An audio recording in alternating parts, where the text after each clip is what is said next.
Hi friends, இப்போது Jason Sanjay அவர்கள் கொடுத்த இன்டர்வியூ செம்ம வைரலாக போயிட்டுருக்க இந்த நேரத்தில் ஜேசன் சஞ்சய் அவரோட அடுத்த படத்தில் த்ரிஷாவை நடிக்க வைக்க போகிறாரு அப்படின்ற நியூஸ் இன்னமும் ட்ரெண்ட் ஆகிட்டு இருக்கு.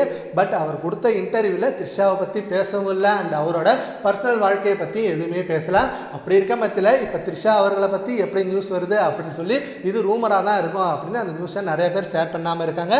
அண்டு இப்போ தான் ஃபஸ்ட் டைம் இன்டர்வியூ கொடுக்குறாரு ஜேசன் சஞ்சய். அண்ட் இன்னமும் நிறைய இன்டர்வியூ கொடுக்கணும், இப்போ சிக்கிமா படத்தோட ப்ரமோஷனுக்காக நிறைய இன்டர்வியூ கொடுக்கணும் அப்படின்னு எதிர்பார்க்குறாங்க.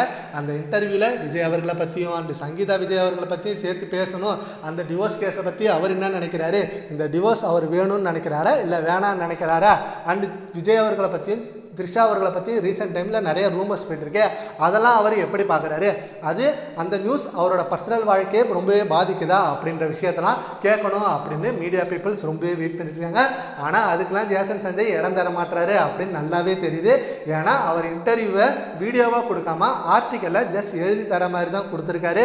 அதனாலே அவர்கிட்ட எந்த மாதிரி இந்த கேள்விலாம் வராது அப்படின்னு ரொம்ப எதிர்பார்க்குறாங்க.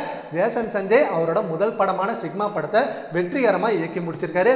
அண்ட் அந்த படத்து மேலே ப்ரொடியூசருக்கும் ஆக்டருக்கும் அவ்வளோ நம்பிக்கை இருக்குது. ஏன்னா அப்படி ஒரு பக்காவான ஹேஸ்ட் படமே எடுத்திருக்காரு. டீசர் பார்க்குறப்பே ஆடியன்ஸுக்கு அது நல்லா தெரிஞ்சுது. ஓகே, இந்த படம் மிகப்பெரிய அளவில் வெற்றி பெறும் அப்படின்னு செம்மையாக வெயிட் பண்ணிட்டு இருக்காங்க. அண்ட் இப்போ இந்த படத்தோட ரிலீஸ் டேட் தள்ளி போயிருக்கு அப்படின்ற மாரி நியூஸ் வந்திருக்கு.